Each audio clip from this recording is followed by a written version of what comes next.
We've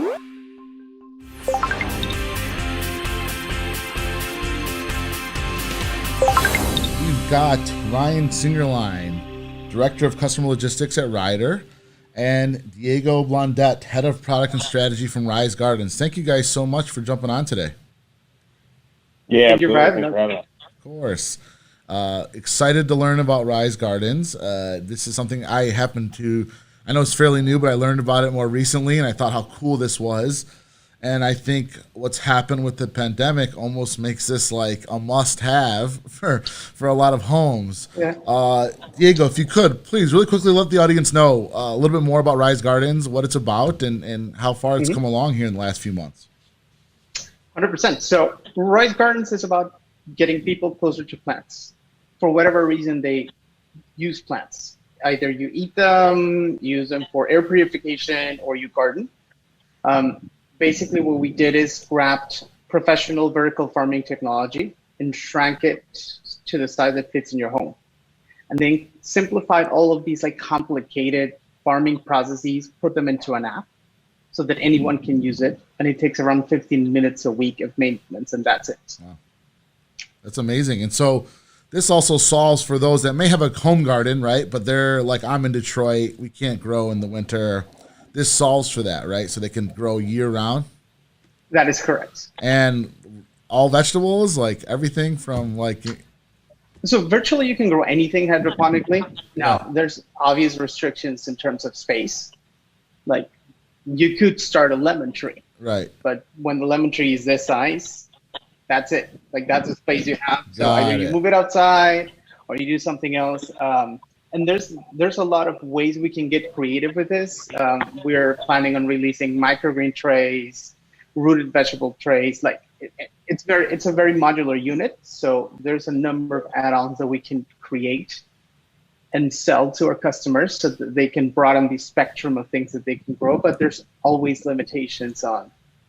I mean, one, I think it's awesome. I think more and more people are trying to grow organic food, and they're thinking about how they're healthy living. They're conscious about what they're eating. And, there's been a lot of success with the meal kits being delivered home. And so this is, in a sense, sort of a fashion of it. You're making your own vegetables at home. And then the pandemic hits in March. Let's talk about how the pandemic's affected that, what the growth has been. Tell us a little bit more about that. Yeah, so before the pandemic, we were kind of trying to convince people, why do you need to grow your own vegetables? What is their value? Why is the supply chain very hard to control? Like the vegetable supply chain right now, very hard to control and map. And you knowing that it's pesticide free, like the only way is you growing it yourself. I think the pandemic changed that. Like people immediately realized, hey, I don't know who's interacting with my produce, especially the fresh one, right? Like your lettuce, Right. You're throwing it in the salad, you're rinsing it at most. You're not boiling it, you're not cooking it, you're not putting it in the oven. So a lot of what was on top of it in the grocery store, it's still gonna be on top of it while you're eating. And that sort of triggered something in people, especially thinking of the pandemic, where you wanna stay healthy, you wanna keep eating veggies, but you don't wanna go to the grocery store every 3 or 4 days to get fresh lettuce. You don't wanna buy bulk lettuce because it rots in your fridge, and it actually increases that contamination of the only place where you store like fresh food in your house. And so like that line of thought drove a lot of people to us, and they started purchasing. So our sales, I think they multiplied by 7 over the spring quarter. Wow. Um, Congratulations. Thank That's you. great.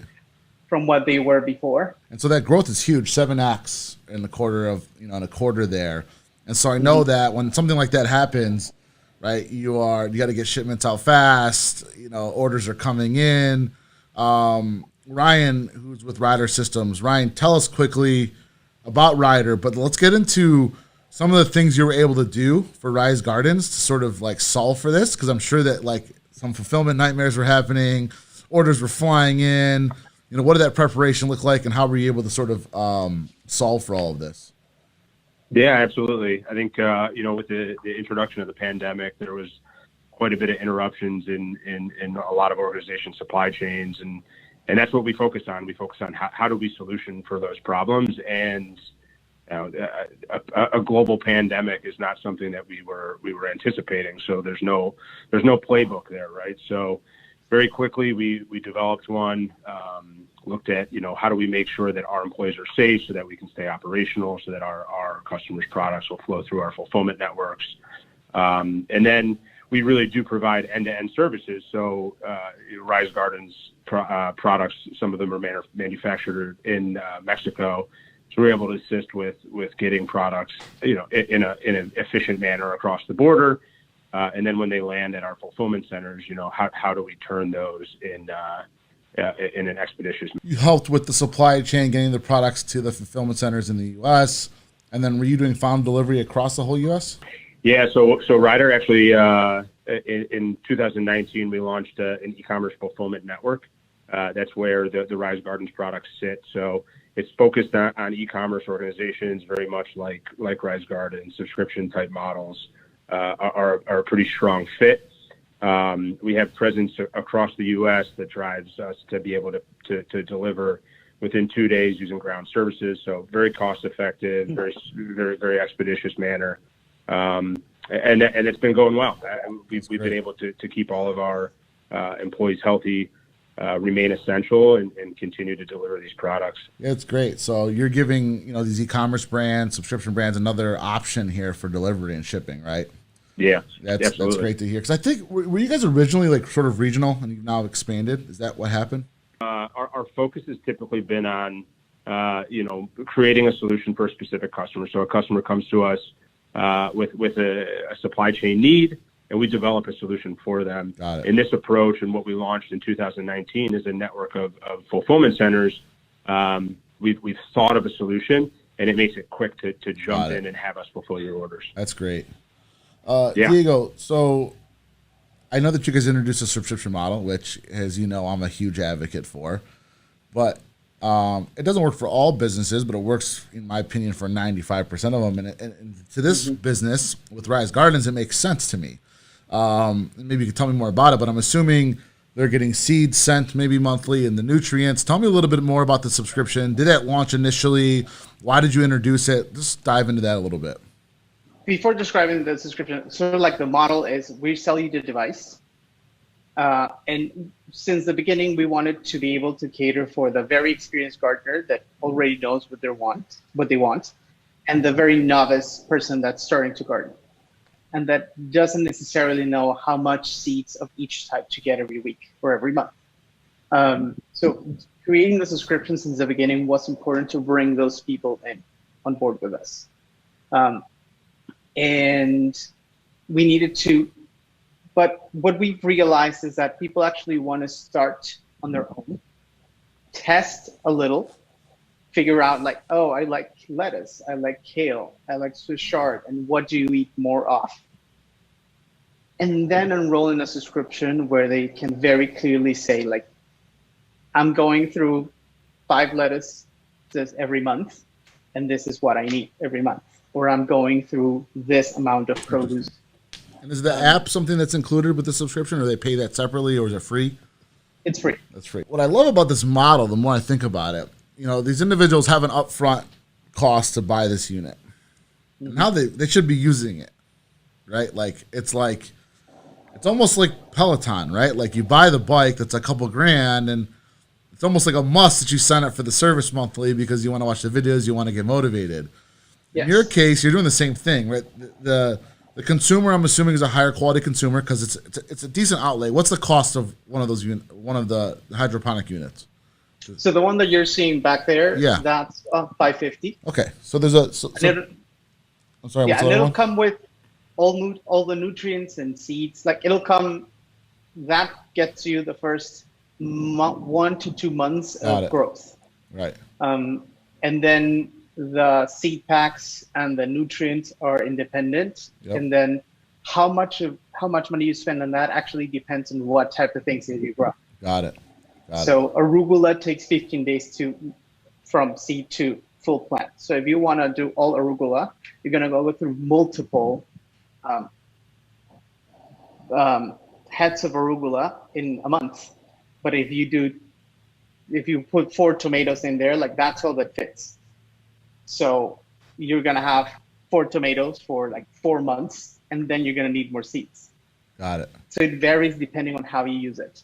Thinking more on that, is the subscription boxes customized for everybody individually? Is that, or is there like a set number, like one of 3 boxes they can pick from? How does that work on the customization side?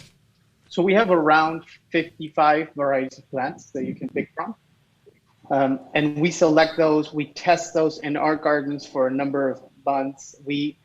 You'll see that the lettuce that Big Ag uses is lettuce that's optimized for yield and volume and standardization. We pick lettuces differently because we don't have the volume and we don't need the yield. And like 3% will go a long way. For big agro, it won't for us or for the individual customer at home, but we pick them by flavor and by nutrition level. So our seeds are inherently different from anything that you can find out there. There's 55 varieties, and there's 2, 4, 6, and 8 boxes a month, packs basically. I'm sorry. So multiple boxes get delivered per month? Yes. So each seed type comes with 4 seed pots. Each seed, let's say you order lettuce, you'll see a box that has 4 pots with seeds in them. So basically 4 plants. Got it. And so the consumer, just so I understand the subscription model, the consumer is signing up for this. It could be, is it monthly they pay, or they pay every time? Is it bi-monthly, or is it twice a month because they're getting it delivered, or how does that? Explain that process real quickly to me. Okay, so we're working on customizing, but it's monthly now. So you can choose to get 2 seed boxes, 4 seed boxes, 6 seed boxes, or 8 seed boxes every month. And every 3 months, we'll ship the nutrients for free if you subscribe. If you don't subscribe, you need to pay the nutrients on the side. Got it. So one of the incentives for them signing up is they get the nutrients for free. And so if you've got 1,000 subscribers, how many variations of a subscription could be out? So you know what I'm saying? So could it be, if the 4 of us have it, we have 4 different products getting shipped to us, or how many different variations could there be? Infinite. Right. So that's the thing. Like you could be on the 2-pack subscription, and you could pick tomato and lettuce. And Brian might be in another 4-pack subscription and pick 4 different plants. So every single user gets their pick every month. And we have a subscription system that allows them to go and change their delivery every month. So for the Ryder team, I mean, that's a lot of work. You know, I could feel like with all the customization, tell us about how you're able to manage that, right? Like, I mean, there's so many subscriptions that every customer gets the same product, right? Or the same box. Yeah. There's some subscriptions that maybe have 1 to 3 or 4 varieties, but in this case, this is there could be a lot of varieties. You know, tell me how you're able to sort of solve for that.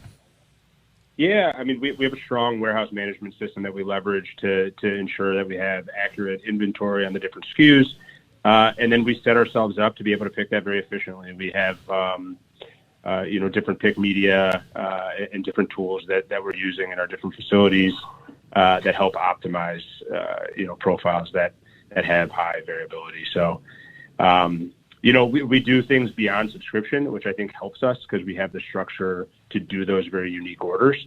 But yeah, I think we're able to work through that by leveraging our systems for sure. That's great.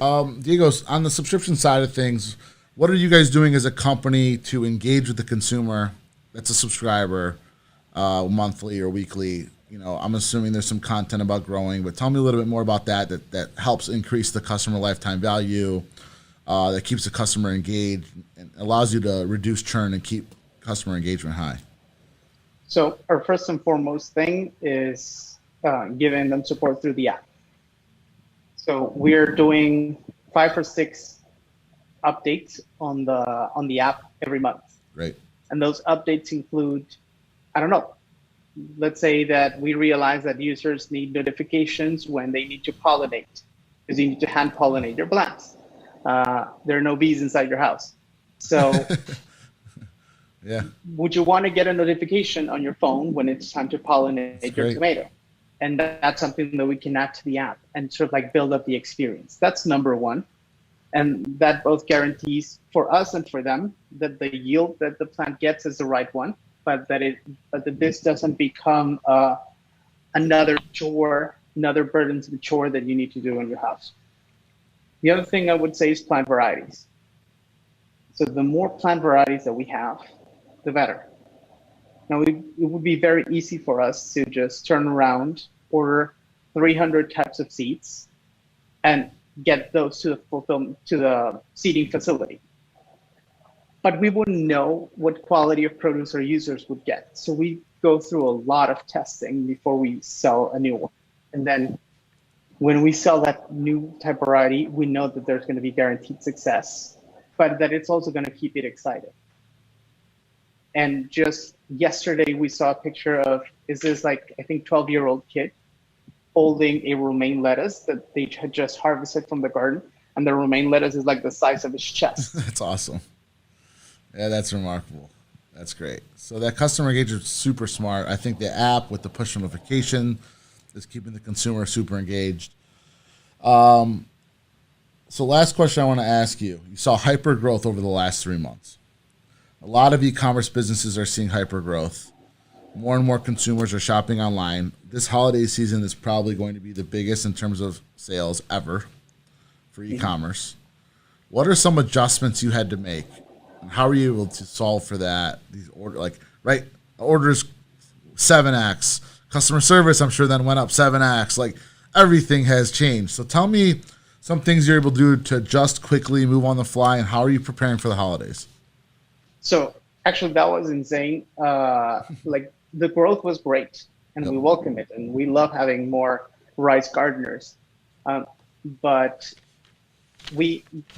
so you see the unit back there, and that is like high gauge steel. Those are like real wood uprights.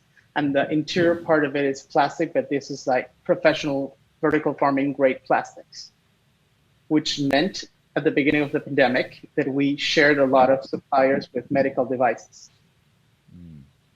And by executive order, we were kicked to the back of the queue multiple times throughout the quarantine. And we're like, we're essential too. Our people use us to feed their family, but it's kind of hard to compete with medical devices like ventilators.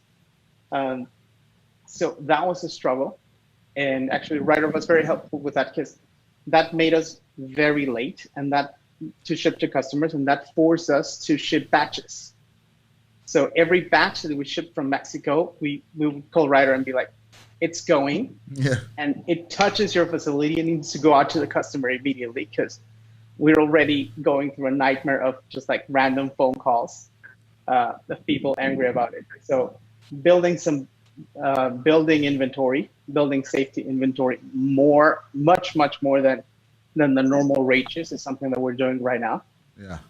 We just want to store a lot of inventory and be ready for any peak that we'll see. See run of that again. That's one thing. The other thing is we're building some diversification in our supply chain. We're building some redundancies in the supply chain, especially for the things that are harder to get. So certain types of electronics or certain types of plastics are very hard to get in the market right now. So we're building redundancies and suppliers for those. Funny thing, the other thing that we're doing is in the middle of this, we're launching a new product line, which is going to be much better suited for holiday season. Great. Which is a countertop smaller version that is also going to be cheaper. For gifting and that? Give us yes. That's smart. And it should become our entryway product. Smart. Because we saw a lot of volume of like questions and resources and stuff coming last year during the holiday season. But the same way you mentioned the analogy with Peloton, and that's a company that we compare ourselves a lot to. Great. Like you gift to Peloton to your spouse and no one else. Right. You're not giving a Peloton away. Like you're not giving right. an item that big in tickets to someone else. You're right. But you might give a $200 gift to someone that's relatively close. You're right. So we were last year we were getting the traffic but not getting the conversions because of how big the ticket was. Right. This year we want to convert all of that attention that we will get, and maybe later once they've tried the countertop for 6 months, they're going to want to upgrade to the Bakery Garden. That makes sense. Super smart. I love the thought behind that analogy with Peloton. Makes perfect sense. Thinking about having an entry-level product that could be easily gifted. Super great. Guys, we are out of time, and I appreciate you guys all taking time and your support to Subta. Hopefully we can see you guys here in the near future at one of our live events.